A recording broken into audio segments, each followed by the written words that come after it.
Listen to this audiobook, The Rise of the Celestial Emperor and His Seven Brides, only on the AS Novel Boy YouTube channel. Let's continue. 33 दिन बाद। जहां तक वासु और Adam का सवाल है, उनके लापता होने की बात किसी को नहीं बताई गई है। केवल उनके करीबी परिवार के सदस्यों और दोस्तों को ही इसके बारे में पता था। हालांकि उनके लापता होने से वे बहुत दुखी और हताश हैं। सुबह उठते ही अवनी ने सबसे पहले अपनी आंखें खोलीं। सबसे पहले उसके शरीर ने अनजाने में ही अपने बगल में वासु को ढूंढा। जब अवनी उठी तो उसने देखा कि वासु अब यहां नहीं है। उसे बहुत दुख और खालीपन महसूस हुआ। आदत के अनुसार वासु सोते समय उसके शरीर को धीरे से पकड़ लेता था। उसे गले लगाते हुए वासु की बाहों में सोना उसकी आदत बन गई थी। अब जब वह यहां नहीं था तो उसके लिए सोना बहुत मुश्किल हो गया था। बहुत बार वह सुबह सबसे पहले उठता था। अक्सर वह अवनी के चेहरे को देखता था, धीरे से उसकी पीठ सहलाता था और उसे गले लगाता था। वह सुनिश्चित करता था कि उसका शरीर ठंडा ना हो जाए। जब अवनी जागती थी तो उसे हमेशा उसके होठों पर एक प्यार भरा चुंबन मिलता था। उठने के बजाय वे दोनों उठने से पहले कम से कम 5 मिनट तक एक दूसरे से लिपटे रहते थे। अवनी के लिए वासु का लाड़ प्यार पाना एक आदत बन गई थी, और अब जब वह यहां नहीं था तो उसे उसकी बहुत याद आती थी। जब भी वह सोने की कोशिश करती, उसे वासु की याद आती। उसे उसका स्पर्श याद आता। उसे वासु की मौजूदगी की याद आती। अवनी अपने राजकुमार के साथ सोने के लिए उत्सुक रहती थी, लेकिन अब उसे लगता है कि यह उसके लिए सबसे मुश्किल कामों में से एक बन गया है। वास्तव में उसे सोने के लिए नींद की गोलियां भी लेनी पड़ती हैं, अन्यथा वह चाहे कितनी भी कोशिश कर ले, उसके बिना सो नहीं पाएगी। वह उठकर बैठी तो उसकी आंखें मलने लगीं। जब उसने अपनी दाईं ओर देखा तो उसने पाया कि उसका पति गायब हो गया था। उसकी आंखों में आंसू आने लगे, क्योंकि उसे एहसास हुआ कि उसके बिना वह जो जीवन जी रही थी वह बहुत अकेला हो गया था। अवनी को उसके बिना खोया हुआ महसूस हो रहा था। उसके बिना वह अपने काम पर ध्यान केंद्रित नहीं कर पा रही थी। लड़की को कुछ भी महसूस नहीं हो रहा था। पिछले 34 दिनों में उसकी जिंदगी में कोई भी बदलाव नहीं आया था। वह मुस्कुराने में असमर्थ थी, वह खुशी का अनुभव करने में असमर्थ थी, और वह भूख लगने पर भी भोजन का स्वाद लेने में असमर्थ थी। ऐसा लग रहा था जैसे वह जो कुछ भी पकड़े हुए थी वह उसके गायब होने के साथ ही गायब हो गया था। अवनी ने जो शब्द कहे वे थे, मुझे तुम्हारी याद आती है, मुझे उम्मीद है कि तुम जल्दी वापस आओगे। उसने अपना चेहरा तकिए में छिपाते हुए चुपचाप रोना शुरू कर दिया। यह पहली बार नहीं था जब उसने इस तरह से आंसू बहाए थे। यह लगातार 33वीं सुबह थी जब उसने इस तरह आंसू बहाए थे, यह जानते हुए कि जब वह जागी तो उसका पति उसके साथ नहीं था। वह हर दिन उठने पर खुद को रोने से नहीं रोक पाती थी। यह मुश्किल है, यह दर्दनाक है। तुम्हारे बिना सब कुछ काला और सफेद हो गया है। तुम्हारे बिना दुनिया एक सुनसान जगह बन गई है, मानो अंधकार ने संसार को निगल लिया है और केवल आप ही इसे बचा सकते हैं। मेरे प्रिय, मुझे तुम्हारी याद आती है। कृपया वापस आ जाओ, मैं तुम्हारे बिना नहीं रह सकता। दस्तक दस्तक। लेडी अवनी, क्या तुम जाग रहे हो? नौकरानी ने दरवाजा खटखटाया। अवनी ने जल्दी से अपने चेहरे से आंसू पोंछे। हां, मैं जाग रहा हूं। क्या तुम दूसरों के साथ नाश्ता करना चाहोगी, या मैं हमेशा की तरह तुम्हारे लिए नाश्ता लाऊं? वासु के बिना परिवार ने एक साथ खाना खाना बंद कर दिया था। पहले नाश्ता, दोपहर का भोजन और रात का खाना एक साथ खाना एक नियम बन गया था। लेकिन अब अवनी अपना खाना अकेले ही खाती थी, अपने बेडरूम में। अवनी बहुत कम ही बेडरूम से बाहर निकलती थी। चूंकि वह अपने काम पर ध्यान नहीं दे पाती, इसलिए उसका सारा काम बड़ी बहन पैगी के कंधों पर आ गया है। अवनी ने धीमे स्वर में कहा, मैं अपना नाश्ता अपने बेडरूम में करूंगी।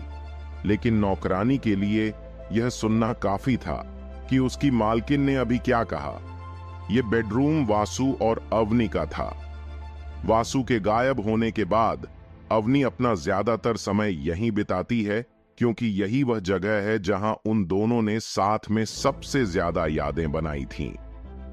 ठीक है, मैं कुछ ही मिनटों में वापस आ जाऊंगी। इस बीच अवनी उसके साथ उठ गई। वह आईने के सामने चली गई और अपने चेहरे को घूरने लगी। इन 34 दिनों ने उसके शारीरिक रूप को बहुत बदल दिया है। उसने साधना करना बंद कर दिया। उसका चेहरा अस्त व्यस्त था। वह किसी उदास व्यक्ति की तरह दिख रही थी। उसकी आंखों में कोई भावना नहीं थी। उसकी आंखों के नीचे काले घेरे बन गए थे। उसके बाल अस्त व्यस्त थे। उसने अपने रूप रंग का ख्याल रखना बंद कर दिया। रोने की वजह से उसकी आंखें थोड़ी सूजी हुई और लाल हो गई थीं। देवी धीरे धीरे बाथरूम की ओर चली गई। जब वह बाथरूम से बाहर आई तो नाश्ता पहले से ही मेज पर रखा हुआ था, लेकिन मुंह से लार टपकाता खाना देखकर उसे भूख लगाई। नाश्ते की परवाह किए बिना वह बिस्तर पर चढ़ गई और फिर तिरछी होकर लेट गई और छत को देखने लगी। उसे वासु के साथ बिताए गए सभी अच्छे पलंग याद आने लगे। ऐसा लगता है कि अवनी अब अपना ज्यादातर समय इसी काम में बिता रही है, क्योंकि उसने काम करना बंद कर दिया है। उसकी सारी जिम्मेदारियां दूसरों के कंधों पर आ गई हैं और वह बहुत उदास है। अवनी की तुलना में सोफिया कम से कम कुछ हद तक परिस्थितियों में अपना संयम बनाए रखने में सक्षम थी। जब एडम अनुपस्थित था तो सोफिया ने एडम की सारी जिम्मेदारियां संभाल ली। एडम की अनुपस्थिति में सोफिया ने जो पहला काम किया वह था उस स्कूल को बदलना जहां अवनी का छोटा भाई पढ़ता था। सोफिया ने सुनिश्चित किया था कि जैक उसी स्कूल में जाए जहां क्लारा जाती है। यह जैक की सुरक्षा सुनिश्चित करने के लिए किया गया था। अगर एडम के दुश्मनों को पता चल गया कि एडम गायब हो गया है तो वे निश्चित रूप से उसके परिवार को नुकसान पहुंचाने की कोशिश करेंगे। एडम के लापता होने की खबर केवल एडम के दाहिने हाथ वाले आदमी को ही पता चली थी। एडम के दाहिने हाथ के आदमी के रूप में एडी को एडम के दूर रहने के दौरान पूरे क्षेत्र की सुरक्षा की जिम्मेदारी सौंपी गई थी। एडी एडम की जगह महत्वपूर्ण बैठकों में भाग लेंगे। जनता को बताया गया कि एडम 5वें क्रम के शिखर पर पहुंचने के बहुत करीब है, इसलिए उसने कुछ समय के लिए छुट्टी लेने और साधना पर अधिक ध्यान केंद्रित करने का फैसला किया है। दृश्य परिवर्तन। उग्रसेन साम्राज्य से दूर पन्ना जैसी आंखों वाली एक महिला कुर्सी पर बैठी थी और अपने दाहिने हाथ के आदमी को एक पत्र लिख रही थी।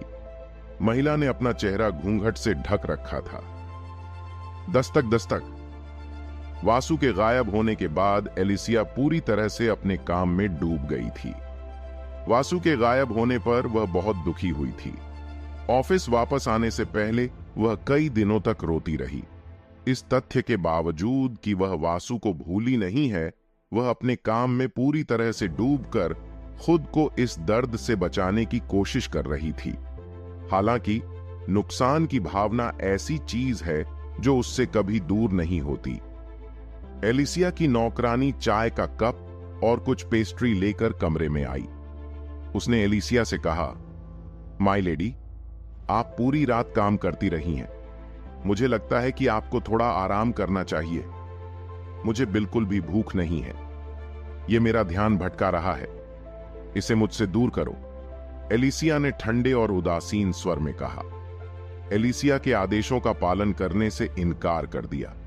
वह कई सालों से एलिसिया के साथ रह रही है और यह कई सालों में पहली बार था जब उसने अपनी मालकिन को इतना दुखी और टूटा हुआ देखा था। मैडम, मैं चाहती हूं कि आप थोड़ा आराम करें। आप लगातार काम कर रही हैं, इसलिए आप बाकी काम दूसरों पर छोड़ सकती हैं और कुछ समय के लिए आराम कर सकती हैं। नौकरानी इस बात पर अड़ी हुई थी कि उसे आराम करने की जरूरत है। नौकरानी के शब्दों ने एलिसिया की भावनाओं को भड़का दिया था, और हालांकि वह उन्हें लंबे समय से अपने दिल में दबाए बैठी थी, फिर भी वे उस पर फूट पड़े। टकराना। एलिसिया ने मेज को तोड़ दिया, उसे चकनाचूर कर दिया और टुकड़ों में काट दिया। वह गुस्से से अपनी नौकरानी को घूर रही थी और ऊंची आवाज में चिल्लाई, मैं खाना नहीं चाहती, जैसा कि मैंने पहले कहा था। जैसे ही ये शब्द उसके मुंह से निकले, उसे पछतावा हुआ। देवी को अपना संयम खोने का पछतावा हुआ। इस समय एलिसिया शांत हो गई। उसे अपराध बोध और पश्चाताप का एहसास हुआ। मुझे माफ कर दो, कृपया मुझे अकेला छोड़ दो, मैं कुछ समय अपने लिए चाहती हूं। एलिसिया बैठ गई और सिर झुकाकर बोली, जैसी आपकी इच्छा मिलेडी।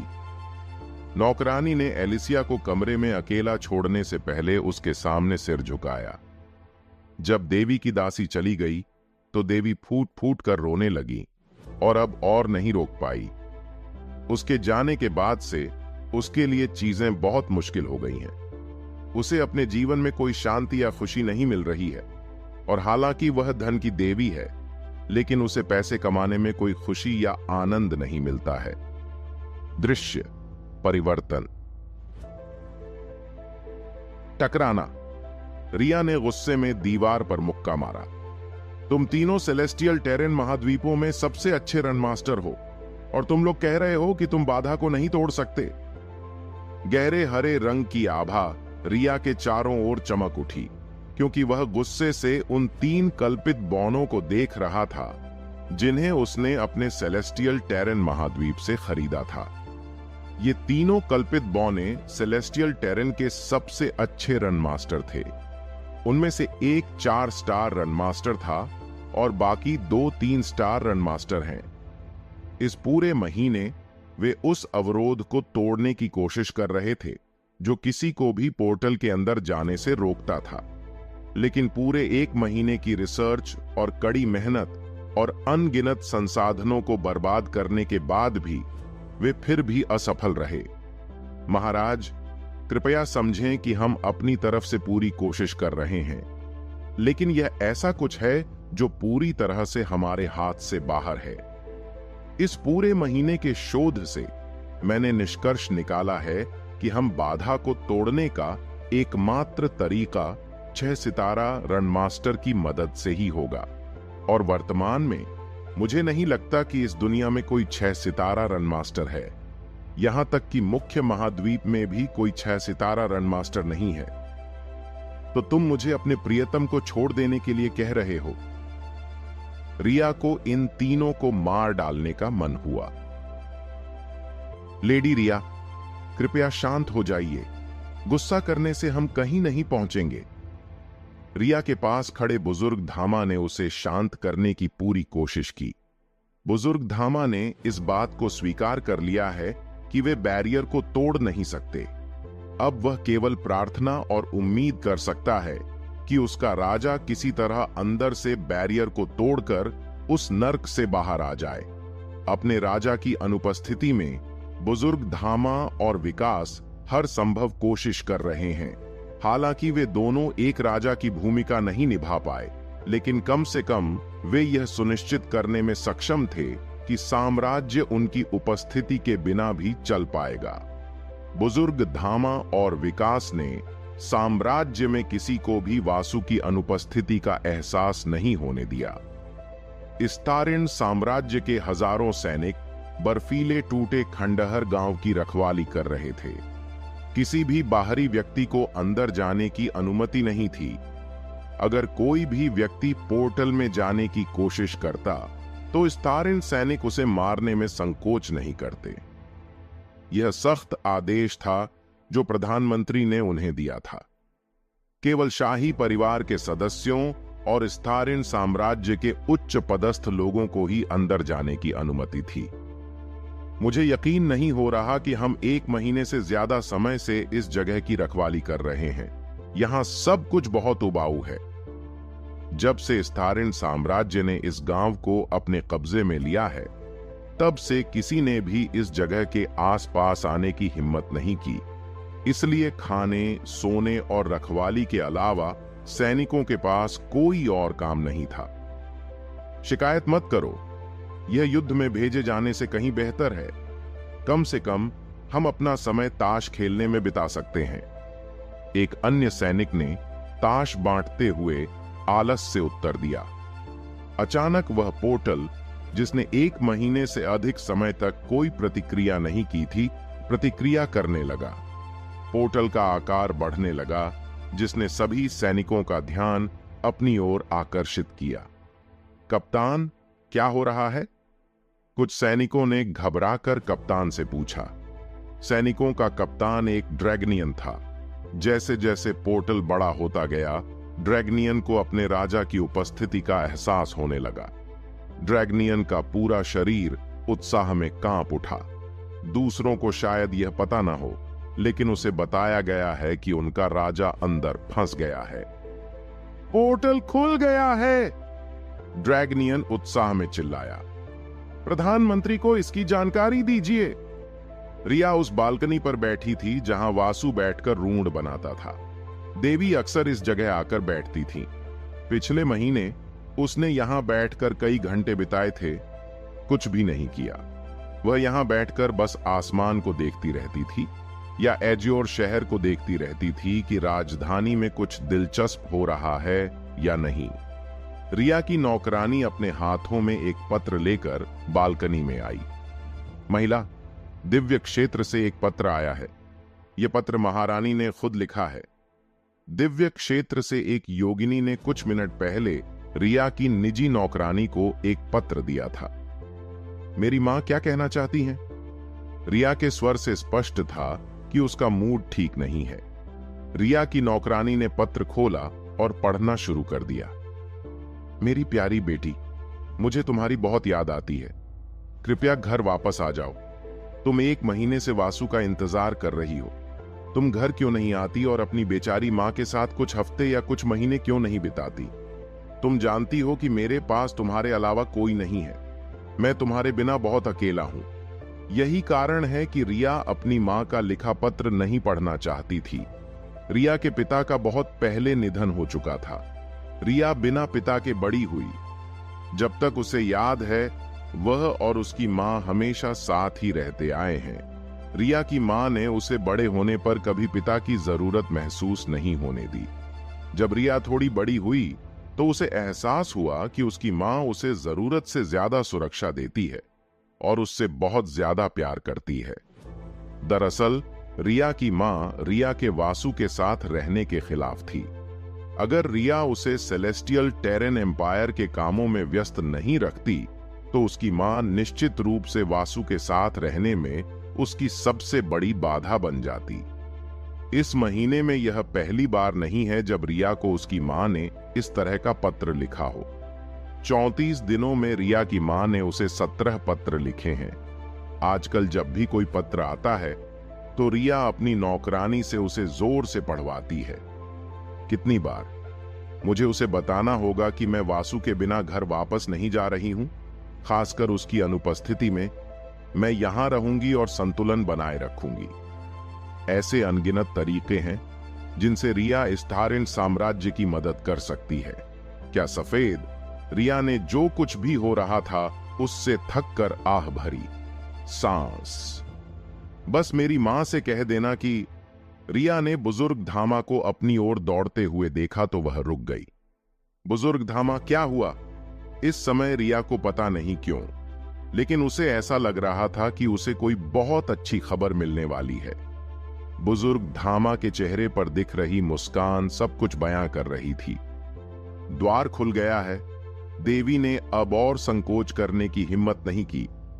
एक भी सेकंड बर्बाद किए बिना वह दक्षिणी क्षेत्र में टेलीपोर्ट करने और बर्फीले टूटे हुए खंडहर की ओर जाने के लिए तैयार हो गई। लेकिन बुजुर्ग धामा ने उसे रोक दिया।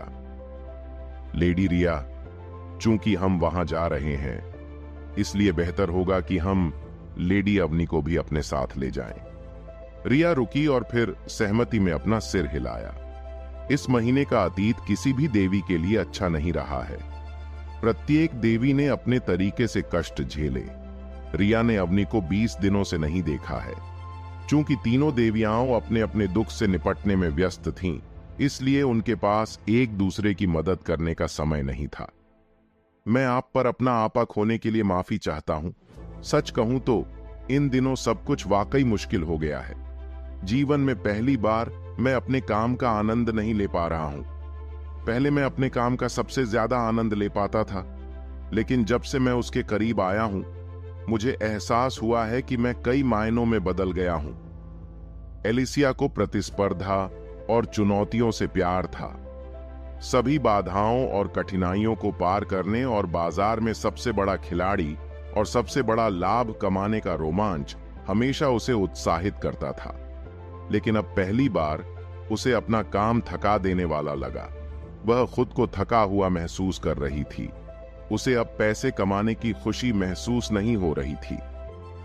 महारानी, आपको माफी मांगने की कोई जरूरत नहीं है। आपकी नौकरानी के तौर पर मैं आपको इस दुनिया में किसी से भी बेहतर जानती हूं। मैं इतने सालों से आपकी सेवा कर रही हूं।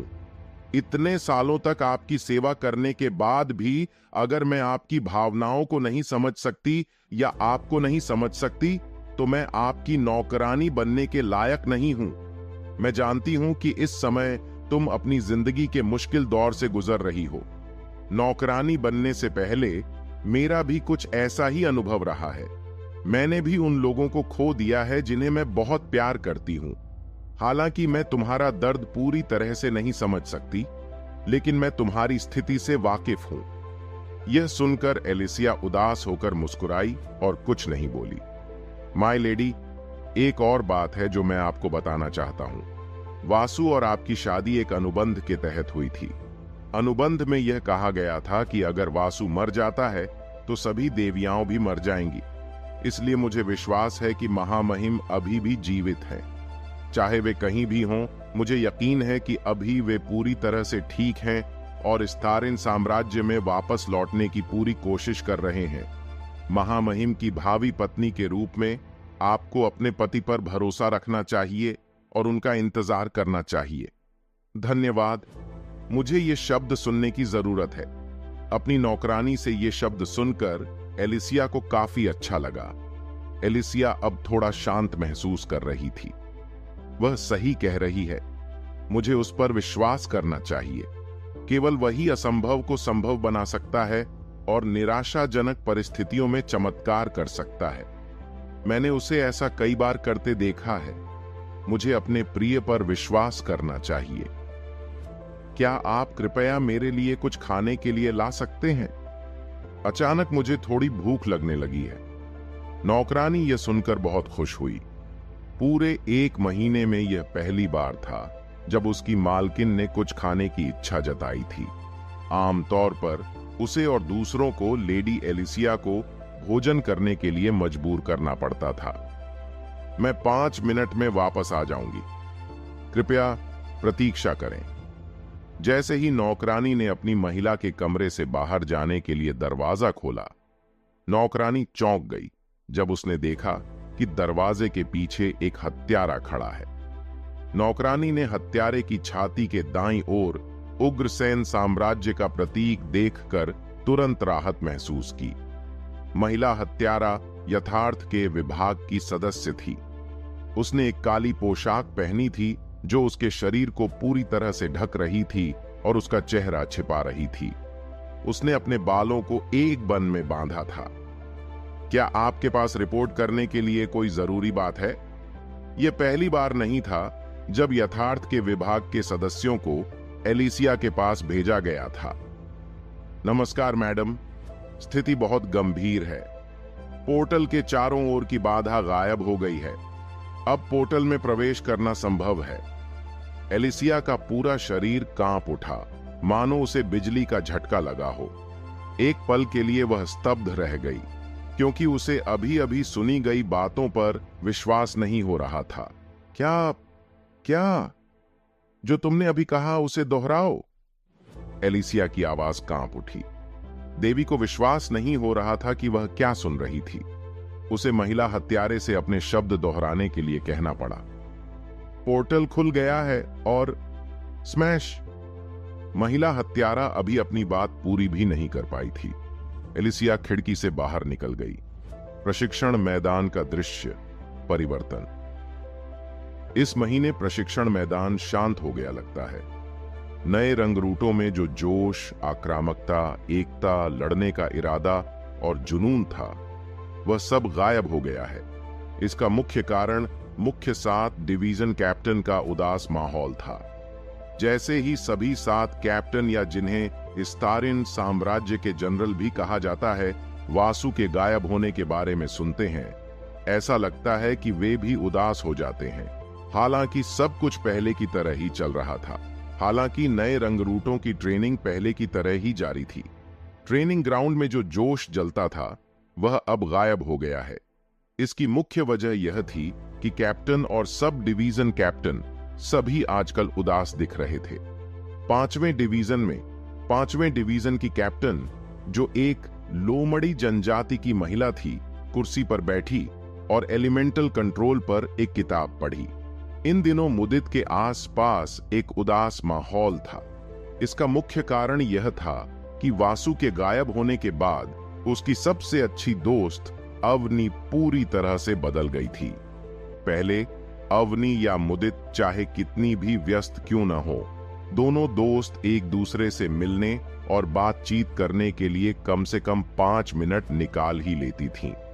वासु के गायब होने के बाद मुदित ने अवनी को उसके डिप्रेशन से बाहर निकालने की बहुत कोशिश की, लेकिन वह असफल रही।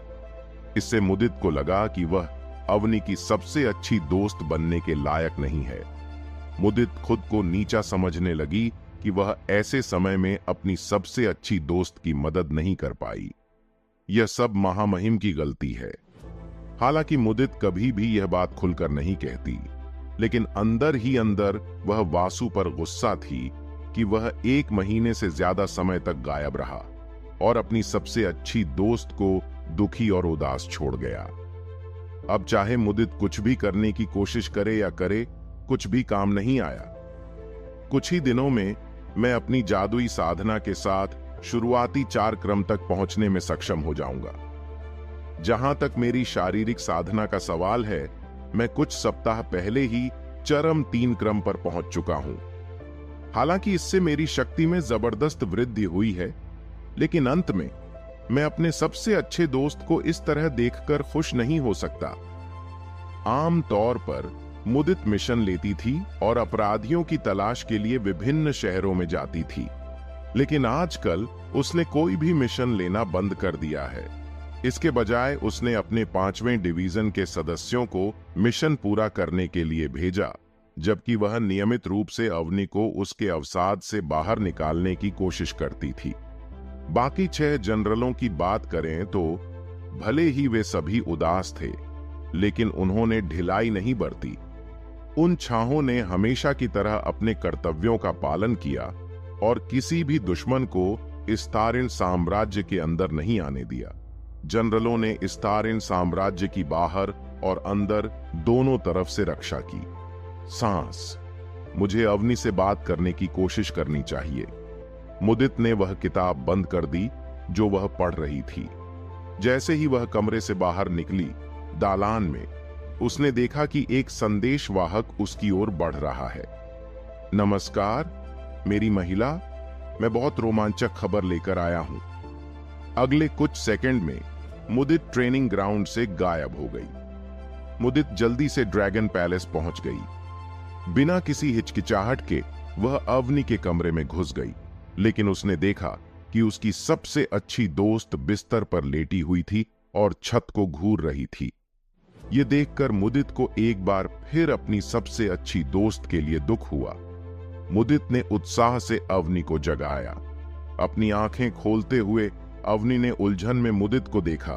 देवी को आश्चर्य हुआ कि मुदित अचानक इतनी उत्साहित क्यों हो रही है। अंदाजा लगाओ, क्या आखिरकार हमें उस तक पहुंचने का रास्ता मिल ही गया? उससे तुम्हारा मतलब यह नहीं है? देवी की आंखें चौड़ी हो गईं। अपनी सबसे अच्छी सहेली को सिर हिलाते देख देवी ने अपने हाथों से अपना मुंह ढक लिया और उसकी आंखों में आंसू भर आए। चलो एक भी सेकंड बर्बाद न करें।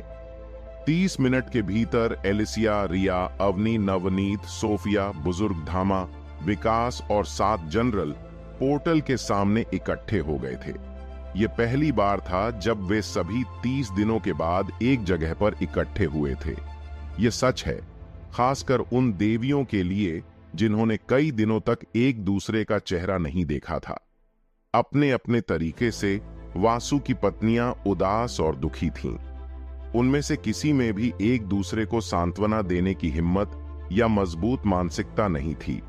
इसके बजाय देवियों को उन्हें सांत्वना देने के लिए किसी की जरूरत थी। पोर्टल कब खुला? बुजुर्ग धामा ने उत्साहित स्वर में पूछा। ये पूरा महीना बुजुर्ग धामा और अन्य लोगों को एक साल जैसा लगा, इस तथ्य के बावजूद कि अमर के लिए 30 दिन एक छोटी सी बात हो सकती है।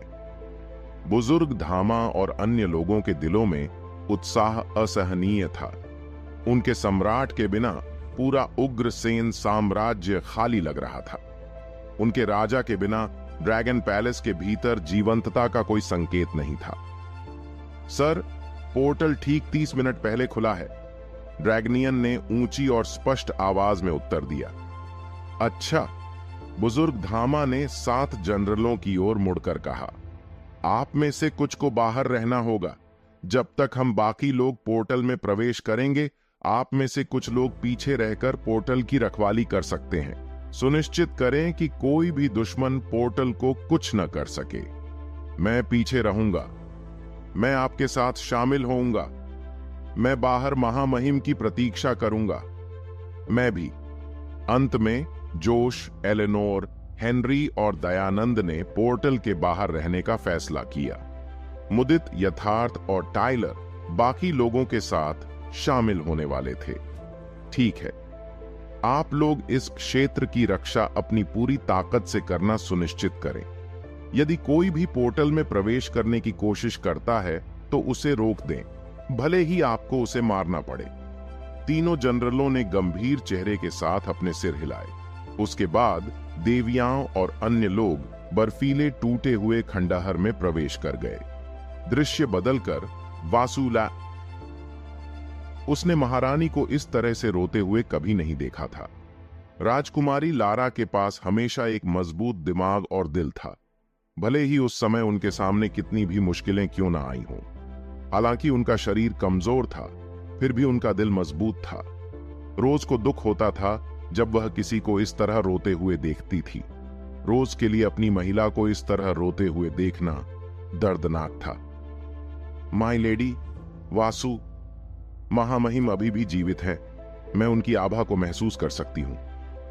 रोज के शब्दों ने लारा को थोड़ी सी उम्मीद दी थी, जिसे वह थामे रखना चाहती थी। सच? तुम झूठ तो नहीं बोल रहे हो? रोज मुस्कुराई और फिर सिर हिलाया। इतनी चिंता मत करो, यह बदमाश इतनी जल्दी मरने वाला नहीं है। मैं उसे मरने नहीं दूंगा, खासकर तब जब उसने मेरी बेटी से कोई बहुत कीमती चीज चुराई हो। मैं उसे तब तक नहीं मरने दूंगा जब तक वह मुझे खेलने के लिए कुछ नवजात ड्रैगन न दे दे। एडम खुद को अपनी बेटी के बच्चे के साथ खेलते हुए कल्पना करने से रोक नहीं पाया। रोज और लारा ने एडम को आकाश की ओर घूरते हुए मूर्खतापूर्ण मुस्कुराहट के साथ देखा। एडम की कल्पना में वह 7 छोटे ड्रैगन के साथ खेल रहा था, जो उसकी छाती पर बैठे थे और उसके कपड़े और उसके बाल खींच रहे थे।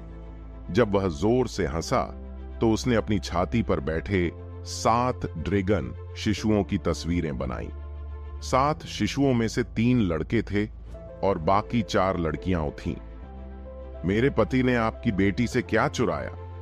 बेचारी राजकुमारी लारा की कल्पना शक्ति बहुत सीमित थी, क्योंकि वह एडम की बातें समझ नहीं पा रही थी। लेकिन उसकी नौकरानी रोज एडम की बात समझ पा रही थी। एडम ने अपनी हैरानी से बाहर आकर मुस्कुराते हुए जवाब दिया, वासु मेरा दामाद है। उसकी और मेरी बेटी की सगाई हो चुकी है और कुछ सालों में दोनों की शादी हो जाएगी। बाकी के लिए राजकुमारी लारा समझ पाई। लारा खुद को शर्मिंदा होने से नहीं रोक पाई, क्योंकि उसे याद आया कि एडम वासु के बच्चों को लिटिल ड्रैगन कहता था, जहां तक इस बात पर ईर्ष्या या दुख की बात है कि वासु के पास पहले से ही एक मंगेतर है, लारा को यह पूरी तरह से सामान्य लगता है। लारा के समय में शक्तिशाली और प्रभावशाली पुरुषों के लिए कई पत्नियां रखना पूरी तरह से सामान्य बात थी। उसके समय के राजा मजबूत संबंध स्थापित करने और अपनी राजनीतिक और सैन्य शक्ति बढ़ाने के लिए कई पड़ोसी या विदेशी राज्यों या राजवंशों की राजकुमारियों से शादी करते थे। वास्तव में लारा के समय में कई पत्नियां रखना इतना आम हो गया था कि 10 में से 9 राजाओं की हमेशा कई पत्नियां होती थीं। हालांकि इस युग में यह अनुपात 10 में से 7 हो गया है। लारा की मां को वैम्पायर महारानी या मदर एम्प्रेस के नाम से भी जाना जाता था। लारा की मां के पास सम्राट से भी ज्यादा या बराबर शक्ति थी। यही कारण है कि सम्राट की अन्य पत्नियों को रखैल का दर्जा दिया गया था और उन्हें कोई बच्चा पैदा करने की अनुमति नहीं थी। लारा जानती थी कि उसके पति जैसे अद्भुत व्यक्ति के कई जीवन साथी होंगे। जब तक उसे अलग करके भुलाया नहीं गया, लारा को उपपत्नी की उपाधि से कोई दिक्कत नहीं थी। लारा अपने पति से और क्या मांग सकती है?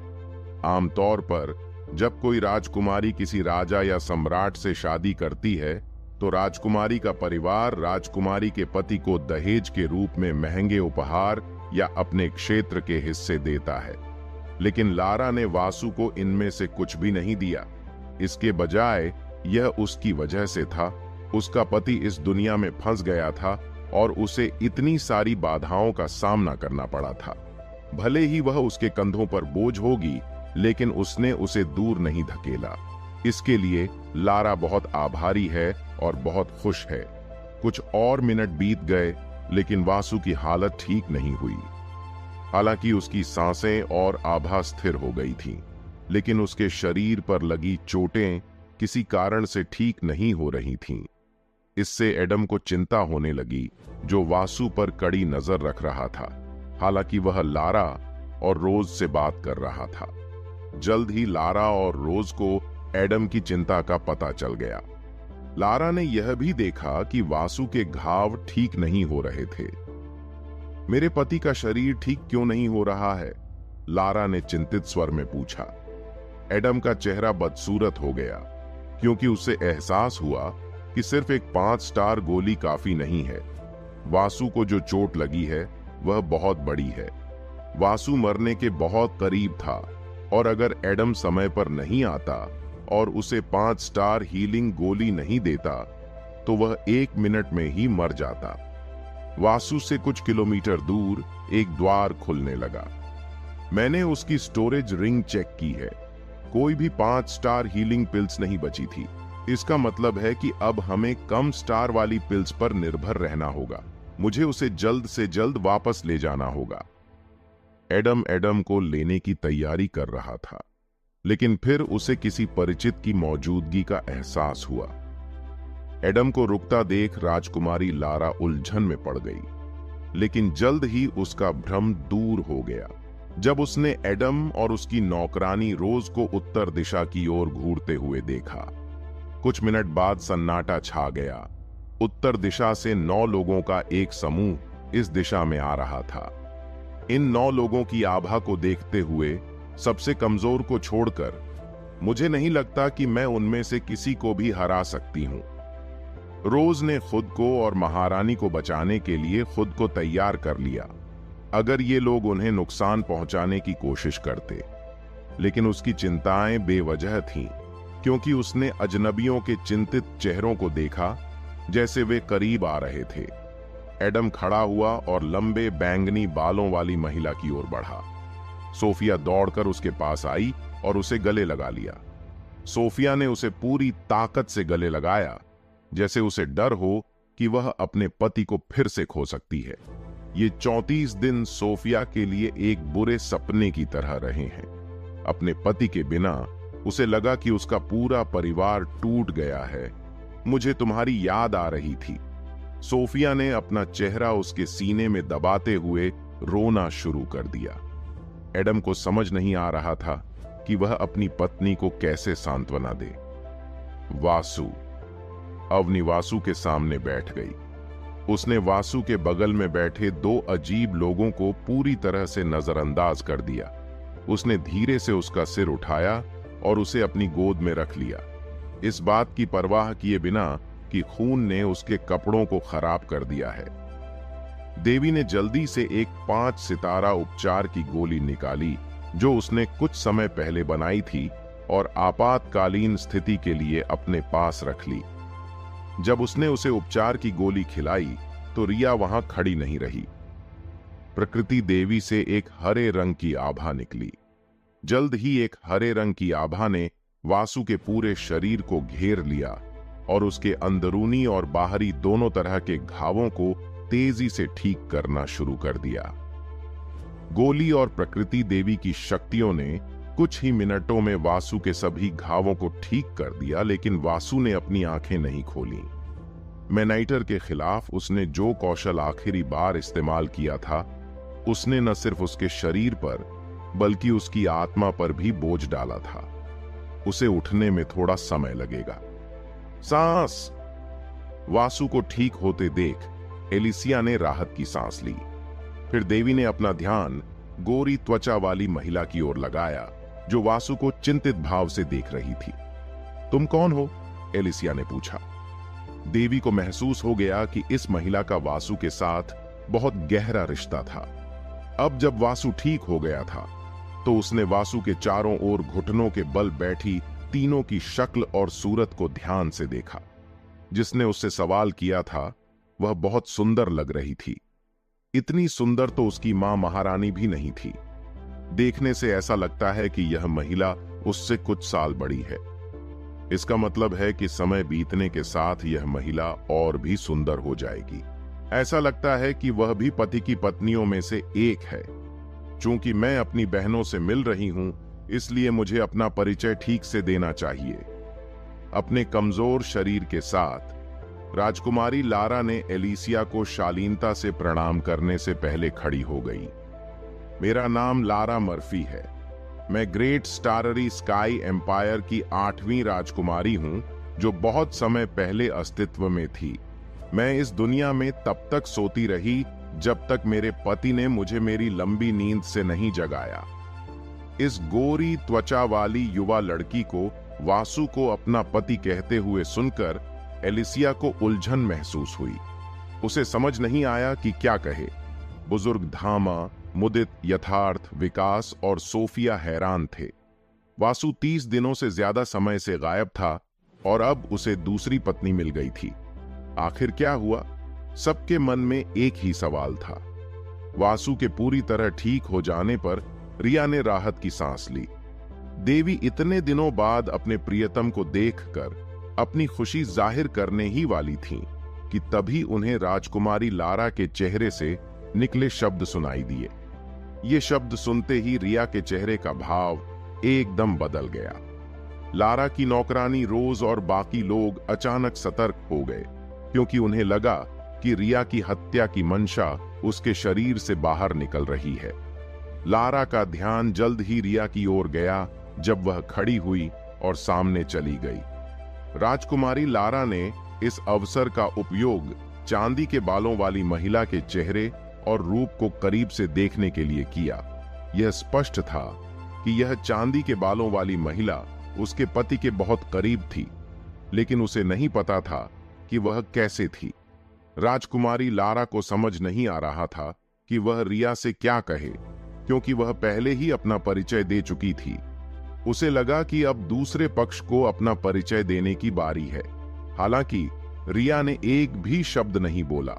देवी बस राजकुमारी लारा को देखती रही। धीरे धीरे खामोशी बढ़ती गई, जिससे माहौल और भी तनावपूर्ण हो गया। रोज ने इन सभी लोगों से लड़ने की तैयारी कर ली थी अगर इस चांदी के बालों वाली लंबी महिला ने किसी भी तरह से महारानी को नुकसान पहुंचाने की कोशिश की। बुजुर्ग धामा अब और चुप्पी बर्दाश्त नहीं कर सकता था।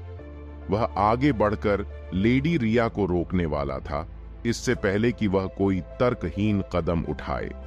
वासु के निजी और एकमात्र बटलर के रूप में बुजुर्ग धामा बता सकता है कि उसके मालिक को वास्तव में इस छोटी लड़की की परवाह थी, और अगर लेडी रिया इस छोटी लड़की के साथ कुछ करती है तो मास्टर नाराज हो सकता है। साथ ही बुजुर्ग धामा नहीं चाहता था कि रिया उसके मालिक की संभावित भावी पत्नी को नुकसान पहुंचाए।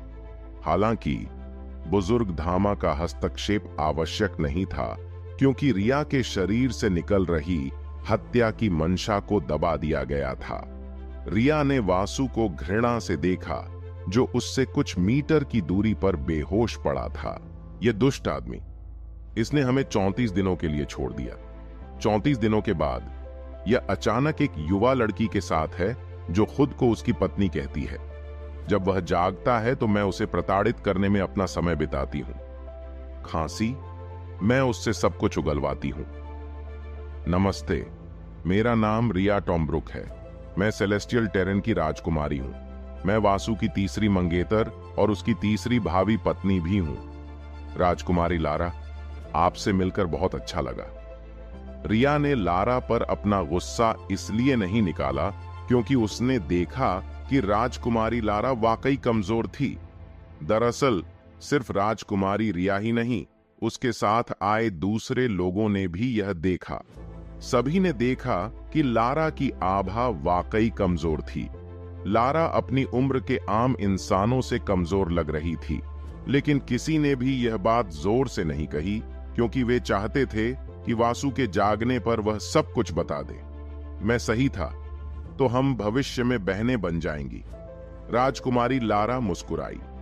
वह अपने नए परिवार के नए सदस्यों से मिलकर खुश थी।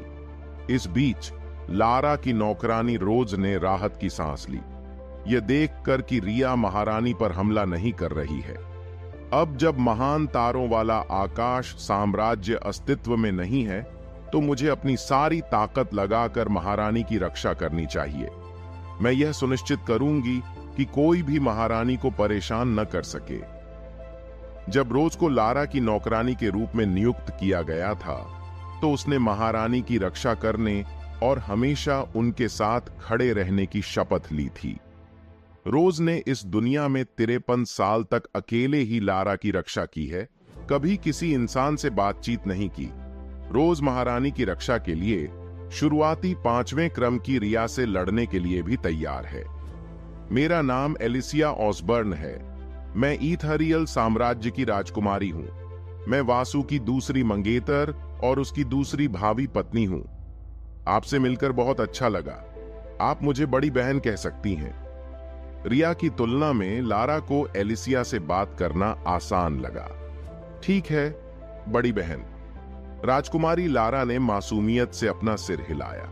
उसकी आंखें वाकई पवित्र थीं। सभी की तुलना में राजकुमारी लारा सबसे मासूम थी। कमजोर होने के कारण राजकुमारी लारा ने अपना ज्यादातर जीवन अपने बेडरूम में बिताया। राजकुमारी लारा बहुत कम ही किसी से मिलती जुलती थीं। यही एक कारण है कि वह अपनी उम्र की लड़कियों की तुलना में ज्यादा मासूम लगती थीं। जबकि उनकी उम्र की लड़कियों के ज्यादातर बॉयफ्रेंड होते थे और वे डेट पर जाती थीं, राजकुमारी लारा को कभी भी उनके पिता और भाइयों के अलावा किसी पुरुष ने नहीं छुआ था। वासु पहला पुरुष था जिसे राजकुमारी लारा ने अपने जीवन में गले लगाया था।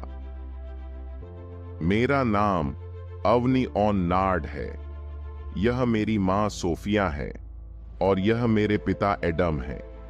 मैं वासु की पहली मंगेतर और उसकी पहली भावी पत्नी हूं। आप मुझे बड़ी बहन भी कह सकते हैं। चलो अब से साथ मिलकर चलते हैं। अवनी का मूड काफी हद तक ठीक हो गया था जब वासु उसकी गोद में लेटा था।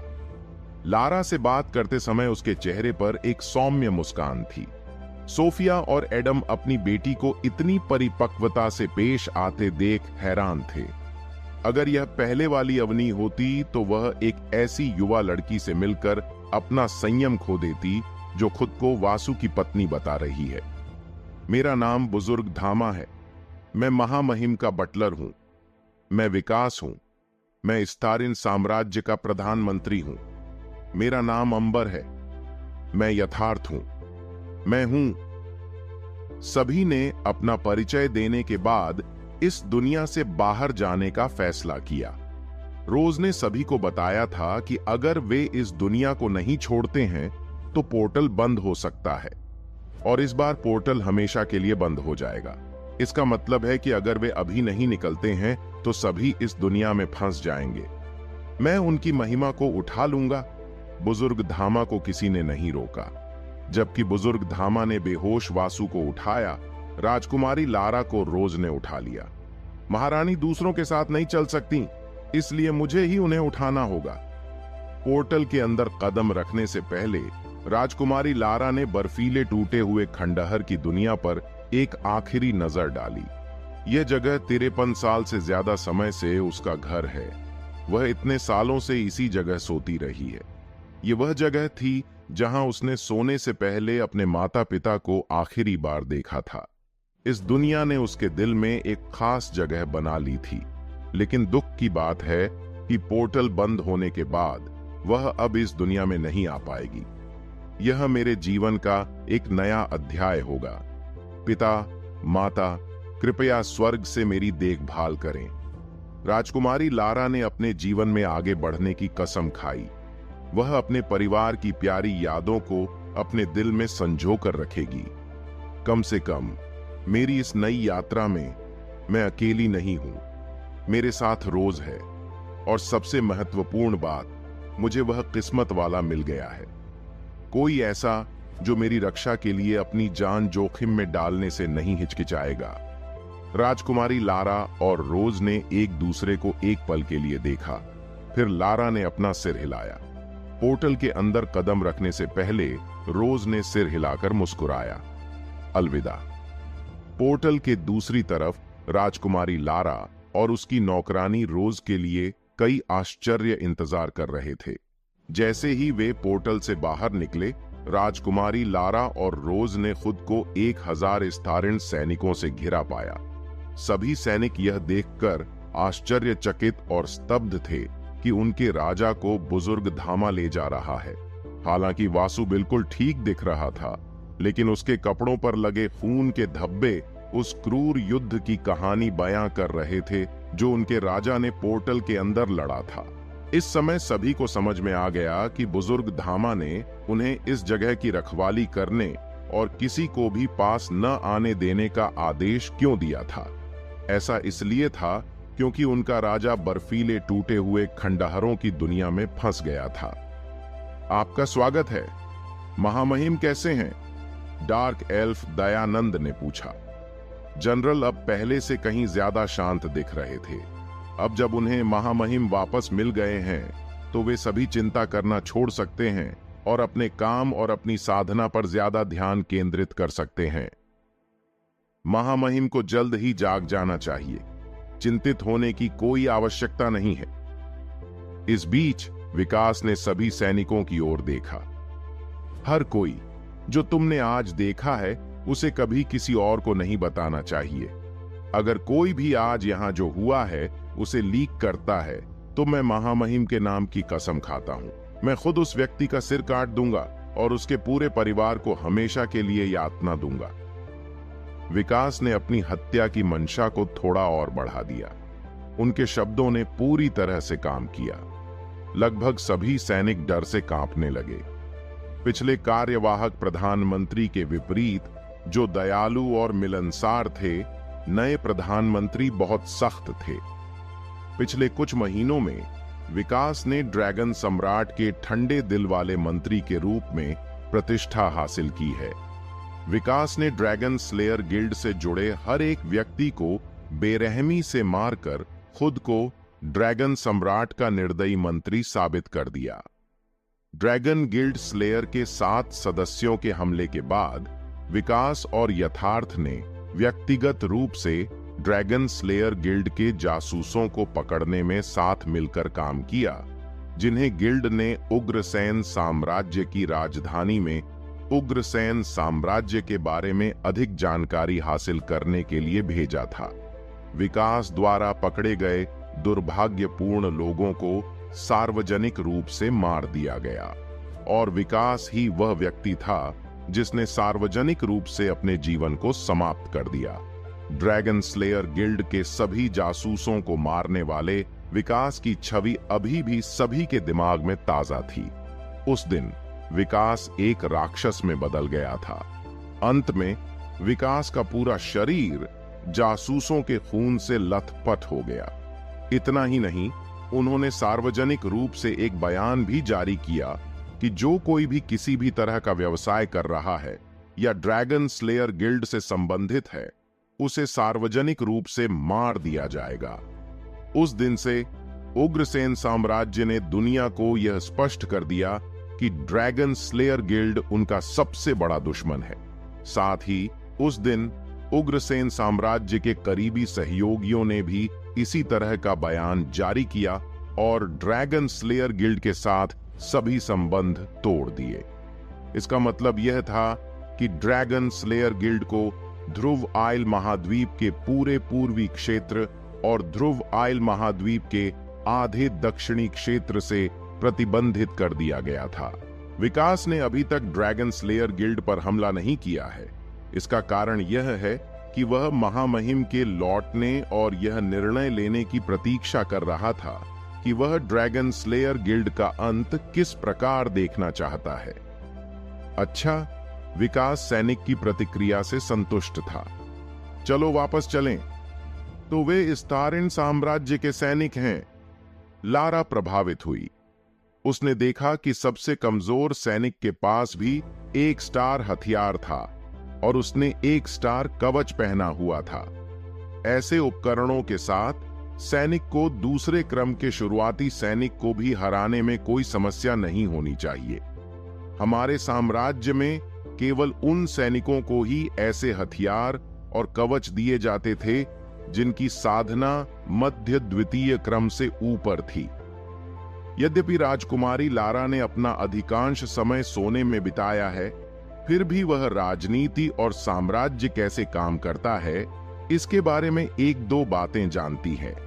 मदर एम्प्रेस ने मुझे बताया कि प्रथम श्रेणी के सैनिकों को एक स्टार हथियार और कवच सेट देना उनके साम्राज्य के लिए बहुत महंगा था। हमारे साम्राज्य में सैनिकों का एक बड़ा हिस्सा प्रथम श्रेणी के सैनिक थे।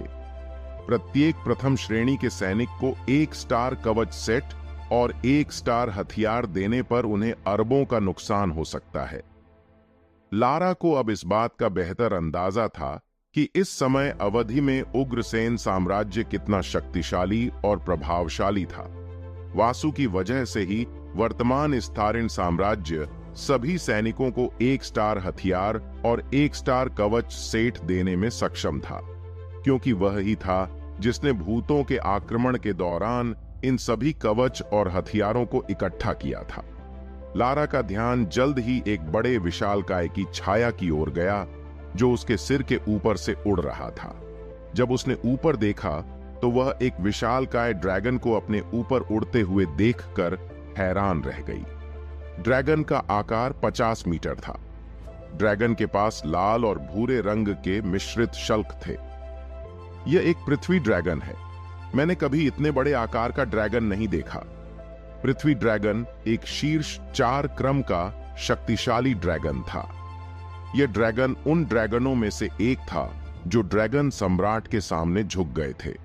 इनाम के तौर पर वासु ने इस पृथ्वी ड्रैगन को अपने दिव्य रक्त की एक बूंद दी, जिससे इस पृथ्वी ड्रैगन को आकार और शक्ति दोनों में बढ़ने में मदद मिली। पृथ्वी ड्रैगन सून गांव से कुछ 100 मीटर दूर उतरा। अब तक पोर्टल पूरी तरह से बंद हो चुका था। चूंकि उन्हें महामहिम और अवनी के पिता वापस मिल गए थे और बर्फीले टूटे हुए खंडहर की दुनिया का पोर्टल बंद हो चुका था, इसलिए सैनिकों के लिए यहां रहने का कोई कारण नहीं था। आप लोग वापस जा सकते हैं। यहां आपकी ड्यूटी पूरी हो गई है। आप सभी को आपकी कड़ी मेहनत के लिए अतिरिक्त 50 स्वर्ण सिक्के दिए जाएंगे। धन्यवाद प्रधानमंत्री जी। सैनिकों के लिए 50 शाही सोने के सिक्के भी बहुत थे। सैनिक बहुत खुश थे कि वे आखिरकार अपने सामान्य वेतन के साथ अतिरिक्त 50 शाही सोने के सिक्के लेकर घर लौट सकते हैं। जल्द ही सभी लोग विशालकाय पृथ्वी ड्रैगन की पीठ पर चढ़ गए। विकास ने पृथ्वी ड्रैगन की पीठ को रगड़ा। निकटतम उग्रसेन साम्राज्य के क्षेत्र में जाओ। धरती के ड्रैगन ने जमीन से उड़ान भरने से पहले सिर हिलाया। उसी समय सभी के चारों ओर एक बुलबुला जैसा गोला बन गया। लारा ने पाया कि इस गोले ने तेज हवा के झोंके को उन पर असर करने से रोक दिया। ड्रैगन अर्थ की गति वास्तव में बहुत तेज थी। पीक 4 ऑर्डर अर्थ ड्रैगन जल्द ही निकटतम उग्रसेन साम्राज्य शहर में पहुंच गया। अर्थ ड्रैगन शहर के बाहर उतरा। अपने विशाल आकार के कारण यह लोगों को नुकसान पहुंचाए बिना और इमारतों को नष्ट किए बिना शहर के अंदर नहीं उतर सकता। इस शहर के प्रभारी कुलीन को उनके आगमन के बारे में पहले से ही सूचित कर दिया गया था। जैसे ही पृथ्वी ड्रैगन उतरा, ब्रूस नामक कुलीन 100 सैनिकों और एक बड़ी शाही गाड़ी के साथ शाही परिवार के सदस्यों को लेने आया। जैसे ही विकास और अन्य लोग अर्थ ड्रैगन के पीछे से उतरे, ब्रूस और उसके पीछे खड़े 100 सैनिक सभी ने जमीन पर घुटने टेक दिए और विकास और शाही परिवार के सदस्यों का अभिवादन किया। यह विनम्र सेवक शाही परिवार का अभिवादन करता है। स्नो व्हाइट सिटी में आपका स्वागत है। प्रधानमंत्री के रूप में विकास ने सभी रईसों के नाम जान लिए थे और उनकी पृष्ठभूमि भी जान ली थी। उठो ब्रूस, हम यहां ज्यादा समय तक नहीं रहेंगे। हम राजधानी में वापस टेलीपोर्ट करने के लिए स्नो व्हाइट शहर के टेलीपोर्टेशन एरे का इस्तेमाल करेंगे। ब्रूस उठ गया और अपना सिर हिलाया। कृपया इस तरफ आइए। ब्रूस ने देखा कि महामहिम को बुजुर्ग धामा ले जा रहा था। ब्रूस में यह पूछने की हिम्मत नहीं थी कि महामहिम को क्या हुआ था, लेकिन उसकी निगाहों को देखते हुए बुजुर्ग धामा ने समझाने का फैसला किया। महामहिम ने एक शक्तिशाली 5वें क्रम के राक्षस से लड़ाई की। वह राक्षस को हराने में सक्षम था, लेकिन इस प्रक्रिया में महामहिम बहुत थक गया था। ब्रूस ने सिर हिलाया और कोई और सवाल नहीं पूछा, लेकिन अंदर ही अंदर ब्रूस वासु से वाकई प्रभावित था। अगर ब्रूस को पता होता कि वासु ने जिस राक्षस को हराया है वह एक नौसिखिया 6वें क्रम का राक्षस है, उसकी प्रतिक्रिया अनमोल होती। ब्रूस एक तरफ हट गया और अपना सिर नीचे कर लिया, जबकि सभी लोग गाड़ी में चढ़ गए। सैनिकों ने यह सुनिश्चित किया कि भीड़ गाड़ी के रास्ते में न आए। सभी को एक तरफ हटने के लिए मजबूर किया गया ताकि गाड़ी जल्द से जल्द टेलीपोर्टेशन एरे तक पहुंच सके। जैसे ही गाड़ी स्नो व्हाइट शहर में दाखिल हुई, राजकुमारी लारा उसे देखना बंद नहीं कर सकी। लारा को यकीन नहीं हो रहा है कि 1000 साल से ज्यादा बीत चुके हैं। वह दुनिया जिसे वह जानती थी अब इतनी बदल चुकी है। यह जगह उसे एक अजनबी दुनिया जैसी लगती है, भले ही यह वही दुनिया हो। लारा को ऐसा लगता है जैसे वह किसी दूसरी दुनिया में आ गई हो। वह एक उत्साहित बच्ची की तरह थी।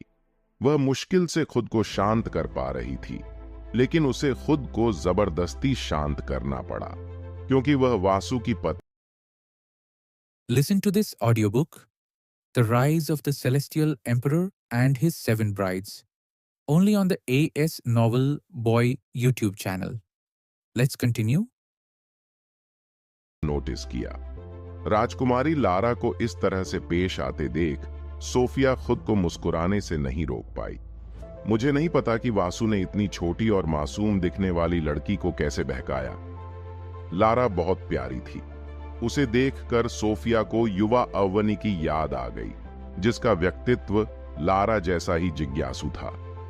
करीब 12 मिनट बाद गाड़ी टेलीपोर्टेशन एरे पर पहुंच गई। टेलीपोर्टेशन एरे को राजा और उसके शाही परिवार के लिए, जनता के लिए अस्थायी रूप से बंद कर दिया गया था। गाड़ी से उतरकर सभी टेलीपोर्टेशन सरणी के अंदर चले गए। जल्द ही सभी स्टारिन साम्राज्य की राजधानी में वापस टेलीपोर्ट हो गए। चूंकि राजकुमारी लारा और रोज वासु की सहमति के बिना ड्रैगन पैलेस के अंदर नहीं जा सकती थीं, और चूंकि वासु वर्तमान में बेहोश था, इसलिए उन्हें पैलेस में टेलीपोर्ट करना पड़ा, जो एज्योर शहर के केंद्र में स्थित था और वर्तमान में अप्रयुक्त था। दृश्य परिवर्तन। जब वासु को मौत के कगार से वापस लाया जा रहा था तो वह कुछ बहुत अलग अनुभव कर रहा था। मैं कहां हूं? वासु ने जोर से पूछा, क्योंकि वह खुद को एक अखाड़े में खड़ा पाया। अखाड़ा बहुत बड़ा था। थोड़ा इधर उधर देखने के बाद उसका ध्यान दो सिंहासनों पर गया जो जमीन से 100 मीटर ऊपर तैर रहे थे। सिंहासन पर बैठी दो आकृतियां वासु को देख रही थीं। जिस सिंहासन पर वे बैठे थे वह सियान रंग के पत्थरों से बना था। किसी कारण से वासु उनमें से किसी का भी चेहरा नहीं देख पाया। वह उनकी आभा को महसूस कर सकता था। यह स्पष्ट था कि वे दोनों नरभक्षी राक्षस से भी अधिक शक्तिशाली थे। विशेष रूप से वह महिला जो बाईं ओर सिंहासन पर बैठी थी और अपनी लाल चमकती आंखों से वासु को घूर रही थी। वासु की निगरानी में दाहिने सिंहासन पर बैठा आदमी अचानक सिंहासन से कूद गया और वासु से 30 मीटर दूर जा गिरा। उसी समय महिला ने अपनी उंगलियां चटकाईं। इससे दोनों सिंहासन अखाड़े से दूर चले गए। वासु के पास सिंहासनों को दूर जाते देखने का समय नहीं था, क्योंकि उसका ध्यान उससे 30 मीटर दूर खड़े आदमी पर गया। आप कौन हैं? वासु ने पूछा। वासु अभी भी उस आदमी का चेहरा नहीं देख पा रहा था। उसका चेहरा धुंधला था। जब वासु ने भ्रम को दूर करने की कोशिश की तो उसे अचानक सिरदर्द होने लगा। मैं कौन हूं यह अभी मायने नहीं रखता। खुद को तैयार करो, मैं तुम्हारी जिंदगी हमेशा के लिए खत्म करने वाला हूं। वह आदमी अचानक बहुत तेजी से वासु पर टूट पड़ा। उस आदमी की तेज रफ्तार देखकर वासु की आंखें चौंक गईं। जवाबी कार्रवाई में और उस आदमी को रोकने के लिए वासु ने उसके सामने लाल रंग की आग की दीवार खड़ी कर दी। साथ ही उसने अपने दूसरे निष्क्रिय कौशल को सक्रिय करना शुरू कर दिया, तूफान का आह्वान। वासु के ऊपर तारों से भरे आकाश में काले बादल छाने लगे। सिंहासन पर बैठी महिला एक बार फिर उन काले बादलों को देखकर हैरान रह गई, जिनमें भयंकर लाल बिजली के बोल्ट थे।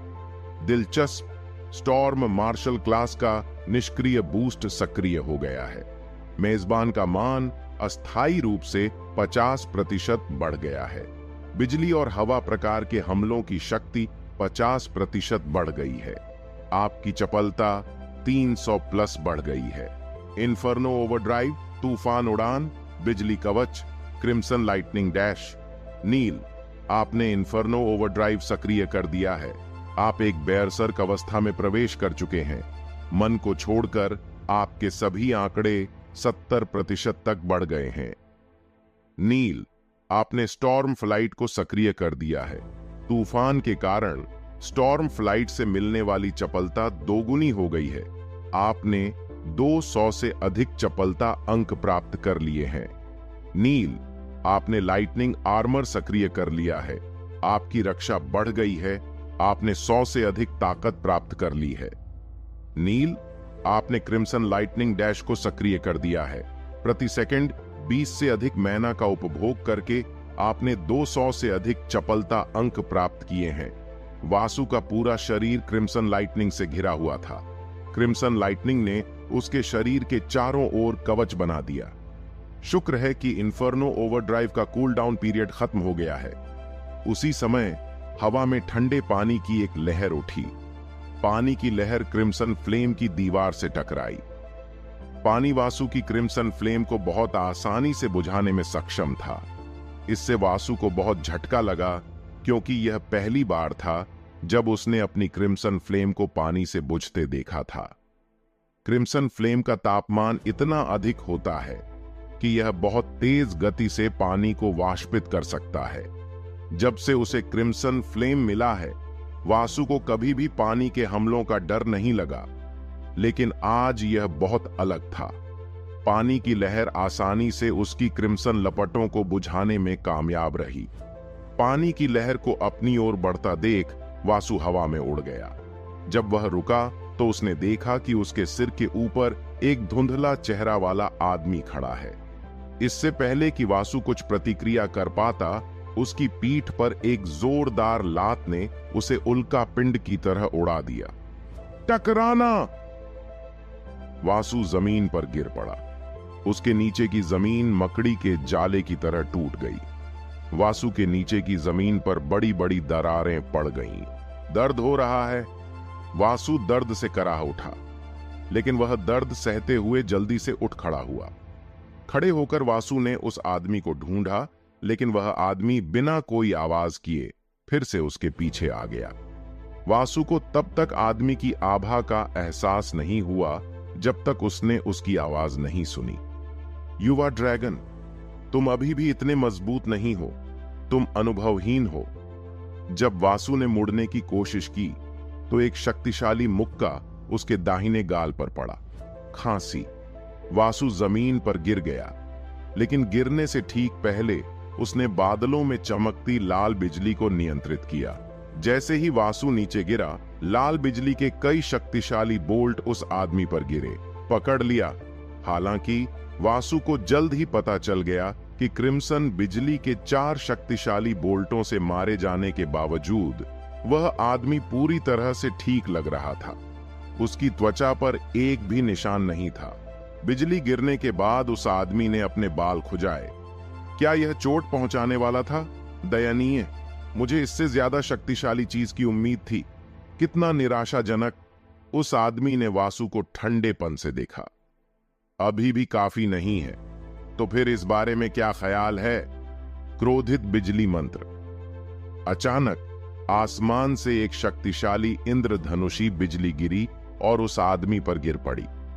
इस बार हमले ने उसे 500 मीटर से ज्यादा दूर तक उड़ा दिया।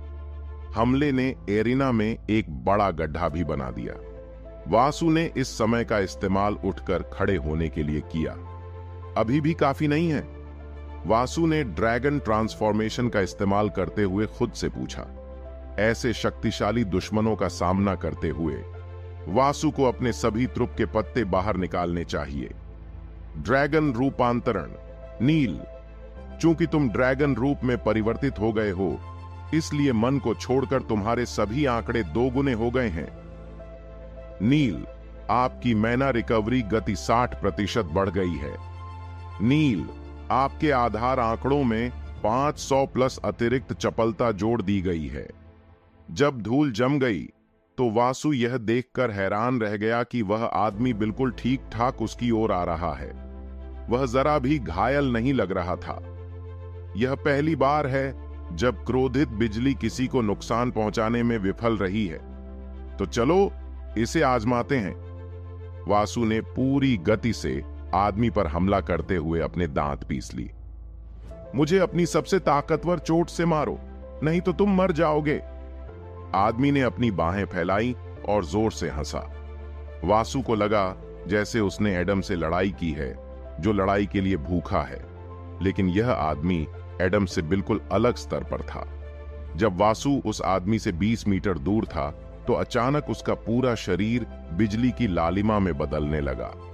ये देखकर वासु को देख रहे आदमी और औरत दोनों हैरान हो गए। वासु का शरीर बिजली के बोल्ट में बदल गया। लाल बिजली का बोल्ट फिर 7 बिजली के बोल्टों में विभाजित हो गया। यह मेरा सबसे मजबूत हमला है, इसे ले लो। टकराना। 7 अलग अलग दिशाओं से सभी बिजली के बोल्ट आदमी पर गिरे। जब वासु अपने मानव रूप में वापस आया तो उसने आदमी को देखा। केवल उसे उसी स्थान पर खड़ा पाया। यह काम नहीं किया या क्या? वासु ने खुद को संदेह में पूछा। लेकिन फिर खांसी। वह आदमी खांसते खांसते बहुत सारा खून बाहर निकाल गया और फिर घुटनों के बल गिर पड़ा। यह देखकर वासु को थोड़ी खुशी हुई। बुरा नहीं, खांसी। वह आदमी फिर से बहुत सारा खून बाहर खांसने लगा। अब समय आ गया है कि तुम अपनी जान ले लो। वासु उस आदमी पर हमला करने के इरादे से हमला करता है, लेकिन फिर वह यह देखकर डर जाता है कि आदमी का पूरा शरीर पानी में बदल गया है। आदमी ने जो खून खांसकर बाहर निकाला था वह भी पानी में बदल गया था। वासु को तब एहसास हुआ कि वह एक शक्तिशाली भ्रम में है। युवा ड्रैगन सम्राट, अगर तुम मुझे मारना चाहते हो तो तुम्हें 10,000 साल तक प्रशिक्षण लेना होगा। वासु का पूरा शरीर कांप उठा जब उसने अपने पीछे आदमी की आवाज सुनी। जैसे ही उसने अपना चेहरा घुमाया, उसे उस आदमी का असली चेहरा दिखाई देने लगा। उस आदमी के बाल काले थे और आंखें लाल चमक रही थीं। उसके होंठ पतले थे और नाक बड़ी और तीखी थी। कुल मिलाकर वह आदमी वाकई बहुत सुंदर था। वह लगभग 35 साल का लग रहा था। जैसे ही उस आदमी ने वासु के दाहिने कंधे को छुआ, उसका शरीर बर्फ में बदलने लगा। वासु घबरा गया। उसने अपने शरीर का तापमान बढ़ाकर अपने शरीर को बर्फ में बदलने से रोकने की कोशिश की। प्रिय, मुझे लगता है कि अब तुम्हें रुक जाना चाहिए। वह महिला जो अब तक वासु से बात नहीं कर रही थी, आखिरकार बोली। महिला की आवाज मीठी थी। जो कोई भी उसकी आवाज सुनता, वह उसके बहकावे में आ जाता। महिला खड़ी हो गई। जैसे ही उसने पहला कदम रखा, उसके पैरों के नीचे सुनहरी सीढ़ियां बनने लगीं। महिला ने शान से नीचे चलना शुरू कर दिया। वासु उसका चेहरा भी देख पा रहा था। जब उसने उसका चेहरा देखा तो वासु को 100% यकीन हो गया कि वे दोनों राजकुमारी लारा के माता पिता हैं। वासु को यकीन नहीं है कि वह लारा के माता पिता से कैसे मिला। लारा की मां, जिसे लारा मदर एम्प्रेस कहती थी, 90% लारा जैसी दिखती थी, सिवाय इसके कि उसका चेहरा लारा के शरीर से ज्यादा परिपक्व था और उसका शरीर लारा के शरीर से ज्यादा विकसित और आकर्षक था। लारा वाकई बहुत प्यारी थी, लेकिन उसकी मां की खूबसूरती उससे भी ज्यादा डरावनी थी। वैम्पायर महारानी के लंबे काले बाल थे। उसके बड़े स्तन थे जो उसके हर कदम के साथ उछलते हुए दिखते थे। उसकी कमर छोटी और कूल्हे बड़े थे। उसने काले रंग की रेशमी पोशाक पहनी थी जो उसके पूरे शरीर को ढक रही थी। उसके होठों के नीचे का तिल उसे और भी सेक्सी बना रहा था। अपनी पत्नी की बातें सुनकर लारा के पिता, जो पिशाच सम्राट थे, रुक गए। वे वासु से दूर चले गए। मैं तो बस अपने दामाद का परीक्षण कर रहा हूं, लारा के पिता ने अपनी पत्नी की ओर देखते हुए कहा। प्रिय, मुझे लगता है कि आप हमारे दामाद की परीक्षा ले रही हैं। वासु हमारी बेटी की रक्षा करने में पूरी तरह सक्षम है। जैसे ही महिला के पैर जमीन पर पड़े, वासु के आसपास की हर चीज बदलने लगी। वासु ने खुद को कुर्सी पर बैठा पाया। लारा के माता पिता उसके सामने बैठे थे। गोल मेज पर 3 कप चाय और कुछ स्नैक्स रखे थे जिन्हें चाय के साथ खाया जाना चाहिए। शाम का समय था और वे एक पेड़ के नीचे बैठे थे। मैं यहां कैसे आया, या यह किसी तरह का भ्रम है? मुझे पता है कि आपके पास बहुत सारे सवाल हैं। हम आपके सभी सवालों का जवाब दे सकते हैं, लेकिन पहले हम आपको अपना परिचय दे दें। मेरा नाम लॉरेन मर्फी है और यह लारा के पिता और मेरे पति जोना मर्फी हैं। मेरा नाम वासु बेनिथ है। वासु का अंतिम नाम सुनकर जोना और लॉरेन दोनों एक बार फिर चौंक गए। तो आप बेनिथ परिवार के वंशज हैं। मैंने कभी नहीं सोचा था कि सेलेस्टियल ड्रैगन साम्राज्य इतने लंबे समय तक मुख्य महाद्वीप में अपना प्रभुत्व बनाए रखने में सक्षम होगा। वासु आश्चर्यचकित था। उनकी बातों से ऐसा लगता है कि 1300 साल पहले भी सेलेस्टियल ड्रैगन साम्राज्य एक बहुत ही शक्तिशाली साम्राज्य था और पूरे मुख्य महाद्वीप पर उसका प्रभुत्व था। तो चीजें हुईं और अब मैं सेलेस्टियल ड्रैगन साम्राज्य का हिस्सा नहीं हूं। मैं ध्रुव आइल महाद्वीप में चला गया। अब मैं स्थारिन साम्राज्य का सम्राट हूं। वासु ने सोचा कि क्या उसे अपना अंतिम नाम बदलकर कुछ और रख लेना चाहिए। चूंकि वासु को सेलेस्टियल ड्रैगन साम्राज्य से निर्वासित कर दिया गया है, इसलिए वह अब बेनिथ नाम का उपयोग नहीं करना चाहता था। मैं इसके बारे में बाद में सोचूंगा। मैं समझ गया। भविष्य वास्तव में अनिश्चित संभावनाओं से भरा है। योना ने आह भरी। वासु, क्या तुम्हारी कोई मंगेतर या पत्नी है? लॉरेन ने पूछा। मेरी 3 मंगेतर हैं। मैं कुछ साल बाद उनसे शादी करने की योजना बना रहा था। अभी मेरी कोई पत्नी नहीं है। वासु ने उस अनुबंध के बारे में बात न करने का फैसला किया, जिसके तहत उसे 7 देवियां उसकी पत्नियां बनने का मौका मिला था। इस समय अनुबंध का कोई मतलब नहीं था। वासु देवियों को उससे शादी करने के लिए मजबूर नहीं करने वाला था। वह पहले से ही 3 पत्नियों से संतुष्ट था। बेटे, बेहतर होगा कि तुम मेरी बेटी के साथ भी उतना ही प्यार और सम्मान से पेश आओ। मैं अपनी तरफ से पूरी कोशिश करूंगा। राजकुमारी लारा के बारे में वासु उलझन में था। एक तरफ वासु इस लड़की की रक्षा करना चाहता था। उसे अच्छा लगा जब उसने उसे प्यार से पति कहा, लेकिन दूसरी तरफ वासु लारा के लिए अपनी भावनाओं के बारे में उलझन में था। वासु पहली नजर में प्यार में विश्वास नहीं करता था। उनका मानना था कि प्यार एक ऐसी चीज है जो 2 भागीदारों के बीच विकसित होती है। लॉरेन वासु की भावनाओं को आसानी से समझ सकती थी। वासु को पूरी स्थिति को इतनी गंभीरता से लेते देख वह मुस्कुराई। लॉरेन को अब यकीन हो गया था कि उसकी बेटी सही हाथों में है। उसे उसकी चिंता करने की जरूरत नहीं होगी। वासु जैसा कोई जरूर उसका ख्याल रखेगा। यह कौन सी जगह है? वासु ने असमंजस में पूछा। यह आध्यात्मिक दुनिया है। यह आपकी चेतना के सागर में है, योना ने उत्तर दिया। लॉरेन ने और जानकारी दी। देखिए, मूल रूप से हमने राक्षसों की एक सेना बनाने की कोशिश की थी। मैनाइटर राक्षस हमारे प्रयोग का एक असफल